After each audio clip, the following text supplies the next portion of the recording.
کیونکہ ہماری فوج کو صرف وہی زبان سمجھ آتی ہے جس میں دہشت گرد خادم رضوی جیسے ان سے بات کرتے ہیں، شاید ہم جیسے لوگوں کو بھی جو ہمارے اوپینین کافی آرام سے ہم سمجھانے کی کوشش کرتے ہیں، ہمیں بھی شاید وہی زبان اپنانی چاہیے اور فوج کو ایک میسج، ایک پیغام پہنچانا چاہیے۔ لعنت ہے اس فوج پر جو جا کر پیسے دیتی ہے ان دہشت گردوں کو جنہوں نے اسلام آباد اور پورے ملک کو آگ لگانے کی کوشش کی ہے۔ لعنت ہے اس فوج پر جو جانتی نہیں ہے، ایک طرف مڑ کے کہتی ہے کہ میجر اسحاق اور جوانوں نے جنہوں نے قربانیاں دی ہوئی ہیں دہشت گردی کے خلاف، ان ساری قربانیوں کی بےعزتی کرتی ہے ان لوگوں کو پیسے دینے سے، ان لوگوں کے ساتھ اگریمنٹ کرنے سے۔ لعنت ہے اس فوج پر جس نے 70 سال میں یہ نہیں سیکھا کہ یہ لوگ اس ملک کو جلا کے رکھ دیں گے، یہ لوگ کسی کی ان کے ساتھ لویلٹی نہیں ہے، یہ صرف نفرت پھیلانے آئے ہیں، اور یہ نفرت پھیلا کر آپ نے انہیں کیا دیا؟ کچھ دیر پہلے میں نے ایک ویڈیو کلپ دیکھا تھا، MNA شیریں مزاری صاحبہ کی صاحبزادی نے فوج پر لعنت بھیجی اور کہا کہ جو دھرنے میں لوگ بیٹھے تھے وہ دہشت گرد ہیں۔ تو ایک چیز محترمہ آپ کو بتانا چاہتا ہوں، اور اسے خود پر ہی لیجئے گا،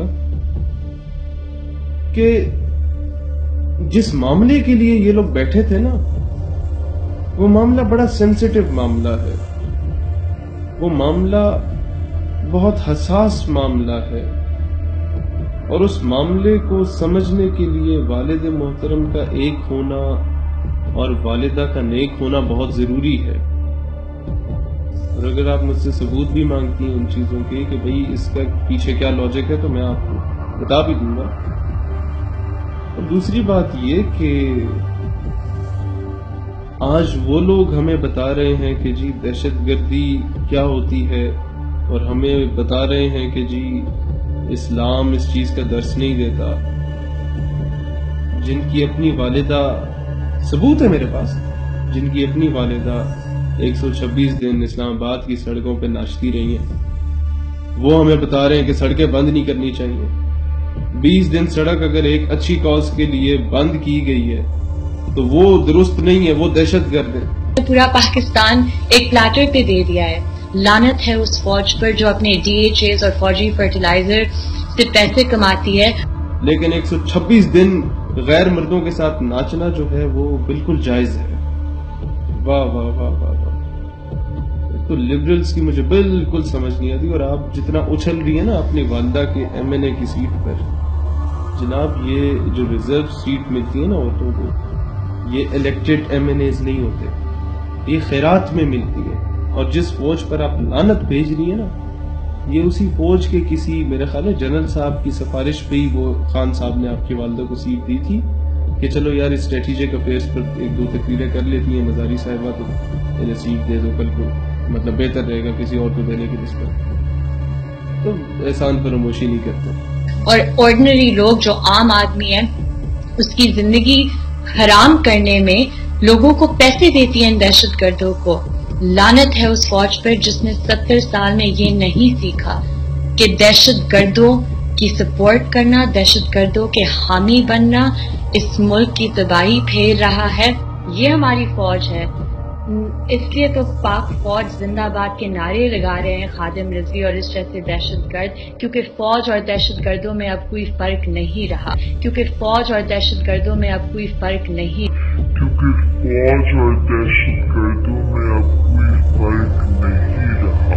اور دوسری بات آپ سے کہنا چاہتا ہوں، ہر چیز میں عائشہ گلالئی یا میرا یا پھر یہ قندیل بلوچ کو نہیں فالو کرنا چاہیے نا، کوئی ان اچھی چیزیں بھی فالو کر لینی چاہیے۔ ایک تو آج ہر لبرل کو جو ہے نا وہ میرا خیال ہے قندیل بلوچ ہی اپنی آئیڈیل نظر آتی ہے، تو مہربانی فرمائیں ان چیزوں سے باز رہے۔ ابھی آپ ہمیں دہشت گرد کہہ رہی ہیں، میں نے کہا چلو خاتون ہے، تھوڑا سا احترام جو ہے نا خاموش رہتے ہیں۔ تو اگر جس فوج پہ آپ لعنت بھیج رہی تھی، اگر یہ فوج نہ ہوتی نا تو آج آپ کی والدہ ہندو بنیے کی گاڑی کے ٹائر صاف کر رہی ہوتی جو آج ایم این اے ہے۔ اور اگر یہ اسلام کے نام پہ یہ ملک نہ بنتا نا تو آج دہلی اور لکھنؤ کی سڑکوں پر آپ کے ریٹ لگ رہے ہوتے۔ قدر کرو اس ملک کی، قدر کرو اس ملک کی افواج کی، اور قدر کرو دین اسلام کی، اور جس دین کے صدقے میں ہمیں یہ ملک ملا ہے۔ ورنہ جا کے پوچھو ہندوستان میں کیا ہو رہا ہے ہماری ماں بہنوں بیٹیوں کے ساتھ۔ اور اگر پھر بھی قدر نہیں ہے تو آپ کو بھیج دیتے ہیں ذرا لکھنؤ کے بازار میں، آپ کو خود اندازہ ہو جائے گا، اور اس ملک کی بھی قدر و قیمت کا احساس ہو جائے گا، اس کی افواج کی بھی قدر و قیمت کا احساس ہو جائے گا۔